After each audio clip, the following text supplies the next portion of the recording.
not like any other museum. This will be an ethnological museum.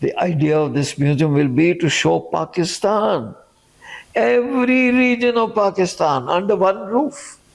It will have 28 galleries, and I will show Cholistan, Tharparkar, Swat, Indus. I will show all of Pakistan, Sindh, Hunza. Kata Musharraf Khan, how is that possible? You mean to say somebody who comes here will be able to see all of Pakistan in one go? On one museum? I go, yes. Kata, give me a presentation. When will you give me a presentation? اب میرا secretary اسے میں نے کہا سر now is as good a time as any. I kehta, what do you mean? What do you mean, Mufti? You don't need time? I go, no. So give me a blackboard, give me a board here. I will. میں نے اس کو ایک ایک gallery, میں تو ساری زندگی اس کا خواب دیکھتا رہا تھا. میں نے اسے کہا, Mr. President, I've been dreaming about this museum for the last 25 years. I've been collecting for this museum. My stores are full. I don't need any money for collections. I need a building. I need just money to... اس کا infrastructure we will. اس نے کہا, اچھا مفتی, how much money do you need? اب میں تو ڈرا ہوا, مجھے تو کبھی کروڑ نہیں ملا. کلچر کو کہاں پیسے دیتے ہیں؟ کلچر کو پیسے مانگو تو کہتے ہیں مفتی صاحب آپ کو شرم آنی چاہیے, یہ اتنا غریب ملک ہے, آپ یہ ناچ گانے کے لیے پیسے مانگ رہے ہیں. سر یہ کلچر کے لیے آپ, یہ بلیو یو میں یہی رویہ ہے, آپ خود جو مرضی کریں. تو میں تو ڈرا ہوا تھا, تو میں نے بڑا تیر مارا. تو میں نے کہا سر 5 کروڑ دے دیں. تو مشرف کہتا, is that all? Only 5 crores? We can give him this money from our kitty. یہ تو میری جیب سے لے لو. کہتا میں تمہیں دے دیتا ہوں. تو وہ سیکرٹری جنرل فائنانس بیٹھا تھا, اس نے کہا نو نو نو, وہ ڈر گیا. انہوں نے کہا 5 کروڑ لے کے مفتی دوڑ جائے گا. انہوں نے کہا نو نو نو نو سر, نو, he will have to make a plan, he will make a PC1 form and plana, and they said we will process and then we will, they will release this money quarterly to him. جب اس نے یہ کہا نا secretary, میں میری retirement میں 5 دن تھے. میں نے کہا آج جو کرنا کر لو. یہ ناراض ہوتا ہے ہو, سیکرٹری ناراض ہوتا ہو. میں نے کہا سر, sorry sir, I refuse to make this museum. مجھے تو کہتا ہے we give you 5 crore rupees and you, Mufti, you're refusing. میں کہا yes sir. If this Secretary General gives me money every 3 months, I have to ask for it. And I know he will make me, rub my nose on the floor before he gives me any money. میں اس کے منہ پہ کہا, I'm sorry, I can't work with bureaucracy, I'm sorry. If you want me to make this museum, like you say, in 1.5 years, کہتا no, 1 year. میں کہا نہیں 1 year نہیں, 1.5 years. Give me 5 crore rupees on the table now, then I will make it. Musharraf نے کہا ہوئے دے دیو 5 کروڑ. سالم لے کے میں آ گیا, 5 کروڑ مل گئے. تو میرا کزن ملا مجھے رستے میں, وہ پراپرٹی ڈیلنگ کرتا ہے اسلام آباد میں. کہتا مفتی صاحب کیا لے آئے ہیں؟ میں کہا یار 5 کروڑ لایا ہوں. کیا کرنا ہے؟ میں کہا میوزیم بنانا ہے, 28 گیلری ہے. کہتا ہے یار حد ہو گئی, آپ کو عقل, آپ کو ہوش نہیں ہے. ایک مرگلہ کا بنگلہ جو ہے وہ 25 کروڑ کا ہے, آپ 5 کروڑ میں میوزیم بنانے جا رہے ہیں.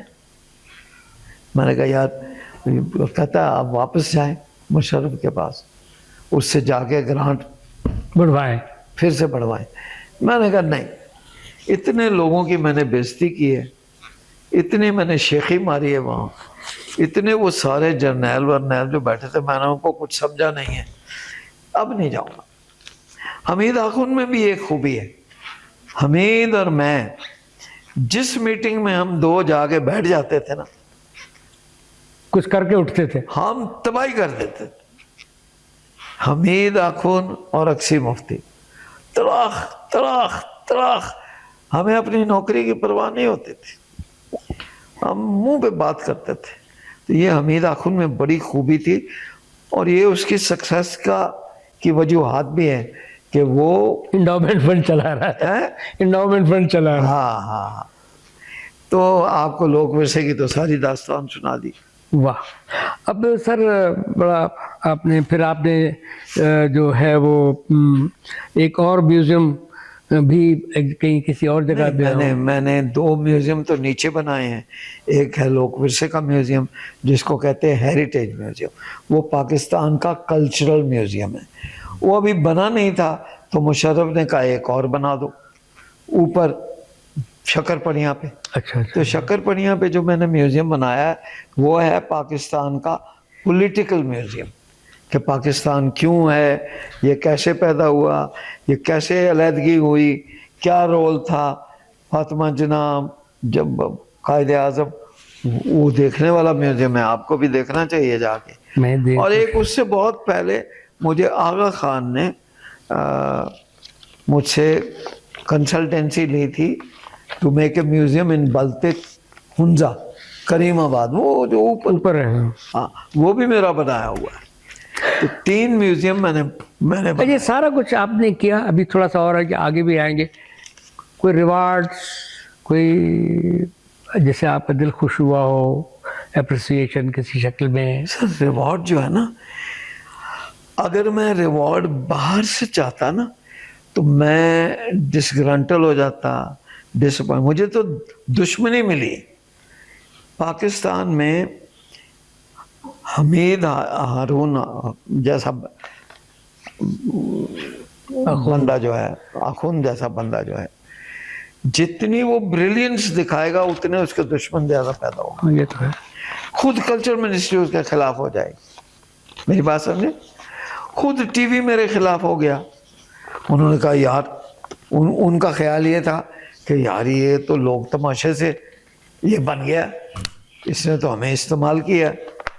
تو اب وہاں ریزنٹمنٹ ہو گئی. تو دشمنیاں زیادہ کماتا ہے بندہ، اس کو ریوارڈ میرے اندر ہے.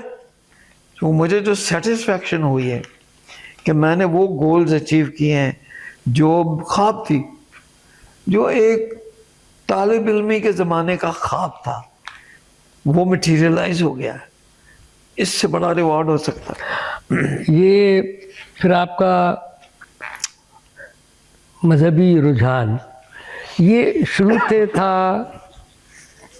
کبھی متزلزل بھی آپ ہوئے نہیں ہوئے، چیک ویک گئے، ادھر گئے، پھر آپ نے یہ حضور پہ اور اللہ تعالیٰ پہ کتاب لکھی؟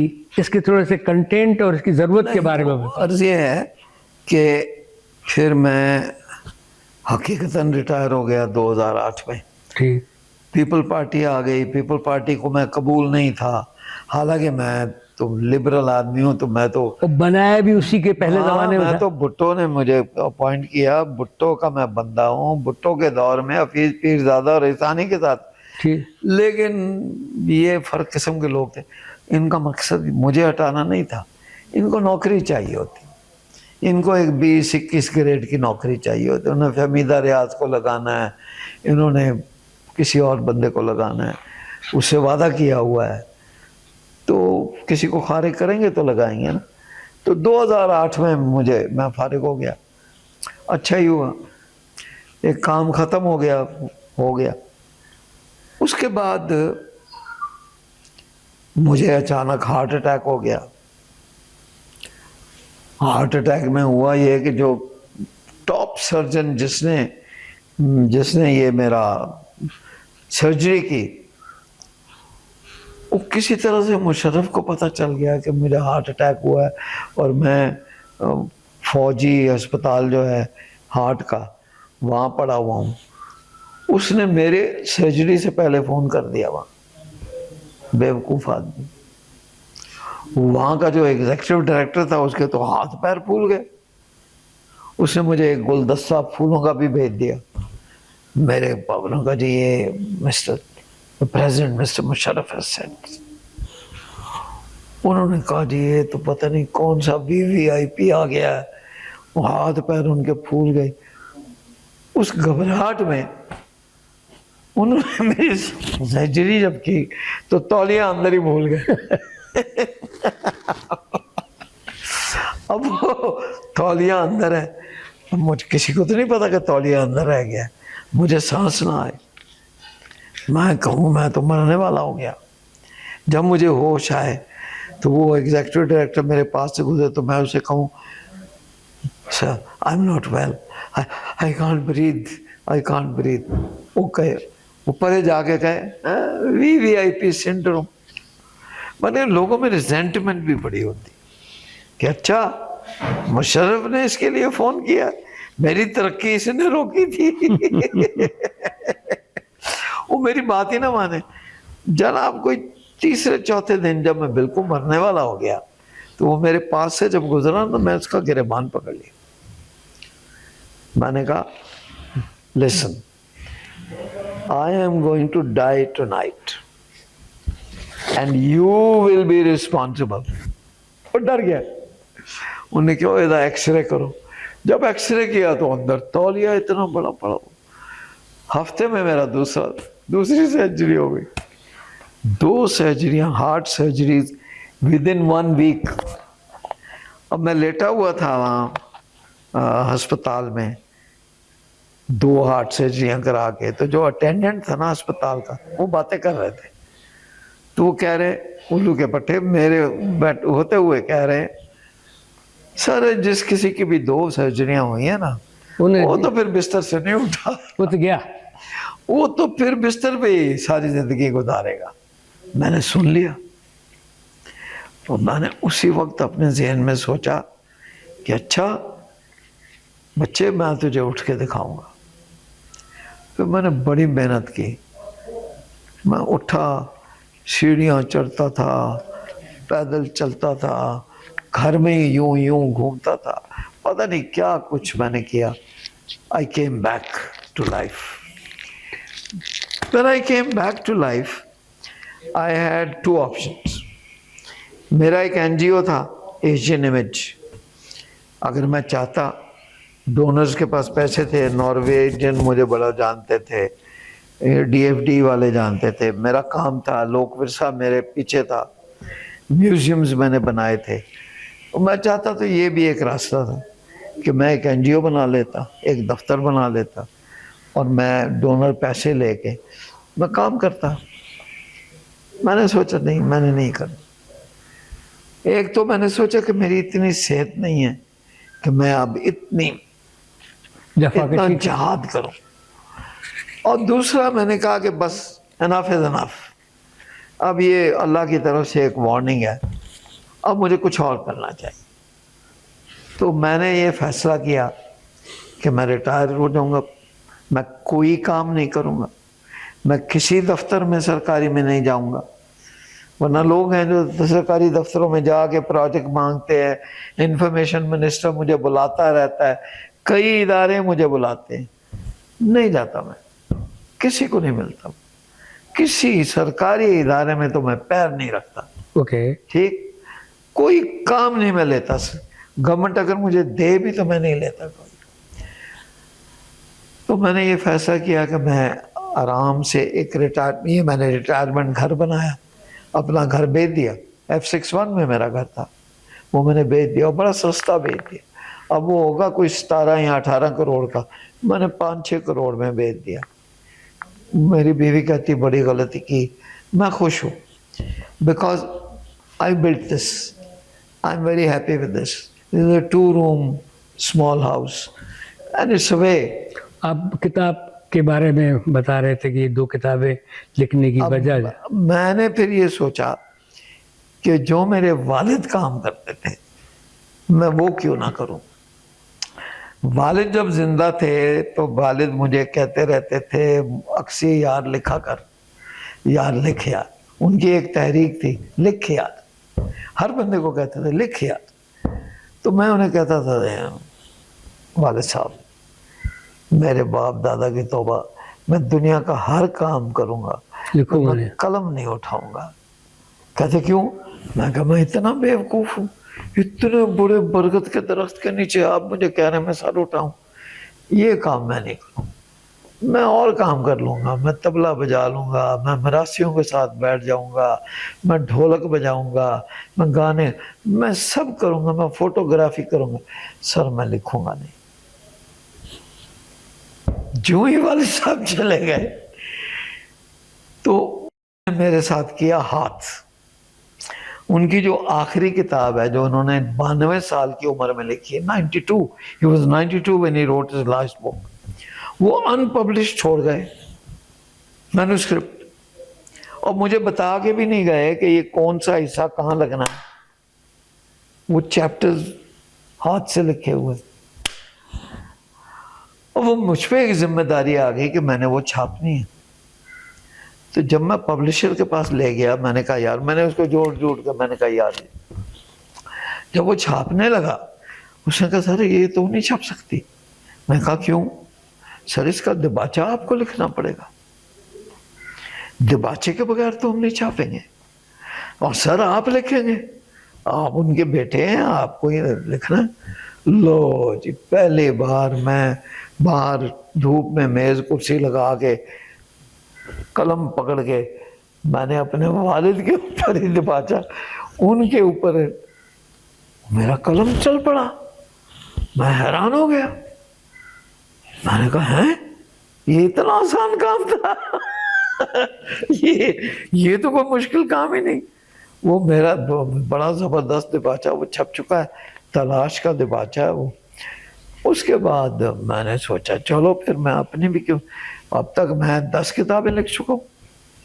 اس میں میں نے پاکستانی کلچر پہ 2 کتابیں لکھی, ہاں جی, ایک کلچرل ہورائزنز پاکستان انگریزی میں, اور ایک پاکستانی ثقافت اردو میں. ٹھیک. اور اس کے بعد پھر جو کام میں نے اس کال کوٹری میں بیٹھ کے 1969 میں کیا تھا, کیا میں جو میرے ذہن میں تھا لیکن ہمت نہیں پڑتی تھی کہ اس کو ہاتھ لگاؤں, وہ بڑا مشکل موضوع تھا. اس میں تمام فلسفہ, تمام سائنس, تمام کا حوالہ تھا. پھر میں نے وہ اٹھا لیا. 1.5 سال میں کمپیوٹر پہ بیٹھا رہا ہوں, اٹھا ہی نہیں, حتیٰ کہ میری بیوی چھوڑ گئی مجھے کہ یہ تو گیا, کسی کام کا نہیں ہے. تو ان کتابوں سے فائدہ تو پتہ نہیں ہوا یا نہیں ہوا, ایک سیٹسفیکشن ہوئی, بیویاں دوڑ گئیں.